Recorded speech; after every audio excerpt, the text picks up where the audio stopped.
I'm Tamara Dadswell. I've built a stained glass Dalek that's based on a BBC, there's a television show from Doctor Who, they're the protagonist. The image itself is based on an audiobook cover that was done by Chris Thompson, and I've interpreted it myself. So I listened to the audio story because I couldn't get the detail in that he obviously had with CGI. And there's a monastery. It shows a shooting star that's crashed into a field, and the shooting star turns out to be a Dalek ship. And the monks in the monastery are famous for their stained glass work, so they've tried to repair the casings of the Daleks with their stained glass work. So that's basically how it comes about. And they're famous for, well, they're the order of the dark petal. And so there's a flower at the back, and that they're found in a valley, so that's on the side. So that's sort of how I came about with decorating the skirt so that it would be my interpretation of it. Yeah, it's an amazing build. I've seen a lot of Dalek builds over the years, but I can't say I've ever seen one that looks like this. So I think it's very unique. Talk about the design with kind of how you went about building this. It looks like you've got kind of panels for each section. Indeed. So to get the angles, because of course the panels they taper in as well as lean in. So I literally pulled out all the types of hinges and plates that I have to try and make it work. And so I guess I settled on the ones that I thought would look the nicest, and I've used different styles all the way up. Some of that's based on what parts I had available by the end of it all. There's not much black left in my house now, even with some help from some online purchases. I also incorporated, I love snot work, so I had to make sure that the shooting star had something. Well, that was the best thing I could find, and there's not many trans pieces that have studs, so there's a lot of work going on behind there so that you could not see how it's done unless you look behind, I guess, because when the light's shining through, I still wanted it to look like a shooting star. So most people wouldn't realise that probably took me, about 3 hours just to get that bit right, whereas some of the rest came together quite quickly. So I think only people who understand Lego would appreciate it, and others just walk past and go, oh, there's a lovely star. Yeah. So what's it like kind of inside there structurally then? Is it mostly hollow? Yes, there's a hollow core which adds that structural integrity. So it's mostly 2x1 trans bricks and some panels. Because again, I think I already have thousands of them in there, and it wasn't quite enough. So it's like, what can I do? I'm also infamous in the builds that I've done for doing very fragile things. So this looks like it would be a little fragile. It transports okay in half. Obviously, I have to take the eye stalk and the weaponry off. But the skirts come off, so the core does actually add quite a lot of structural integrity without too much cling wrap to hold it together. Yeah. So then let's talk about the top half a little more then, and kind of how you build up that section. Okay, I actually started with both, I'm going to say, the bottom skirt to get the scale, so with those little domes, and then I went straight to the top half. I knew I could probably copy that quite well from the image, but I had to get the scale right. So that's what the dome stud set the scale, because if I went anything bigger, it was going to be massive and not transportable. And I do like doing things in patterns of 4, 16, 64, and I knew that was going to work best just with trying to get panels and things going. So given that TransClear really only comes in 1x2 bricks or 1x2 plates, there's a lot of overlap in there, and I was starting to doubt whether much light would actually shine through.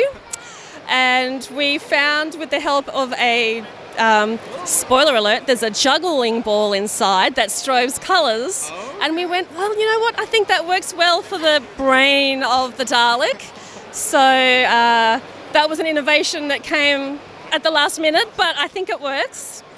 I was surprised that the superhero girls, there's one of the high school sets that came out last year, had a dish that was in the trans purple and light blue that were in the colours that were already in the dome. So even though it's not precisely the same as the image, I think it worked well just to tie the colours in.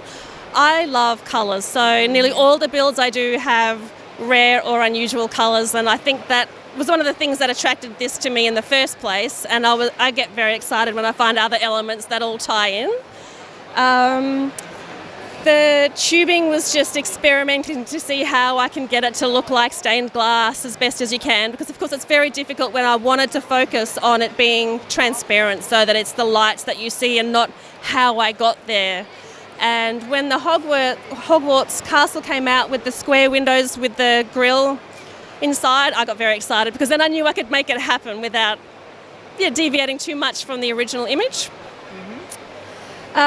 Another difficult part was actually trying to get the panels in the chest area right, because there's a lot of slopes and angles going on. So I don't use LDD or anything, I just free build. So it's literally pull all the parts that I think might be useful on the table and just build. And that's how I operate. Figure it out as you go along. Yeah, that's right.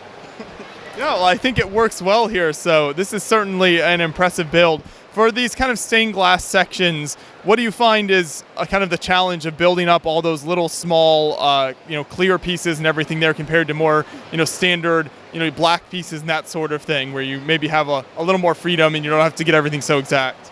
Well, it is difficult because you are limited in the parts range that's available in the colours, and some are just hard to find anyway on the scale that I needed. So when I ran out of 1x1 bricks or 1x1 plates, I had to use a 1x2 and then stick it in. But some of it's actually close then to the core, so you have to be really careful. And what can you see from the outside? I don't want to spoil the illusion of how I made it so that's very limiting.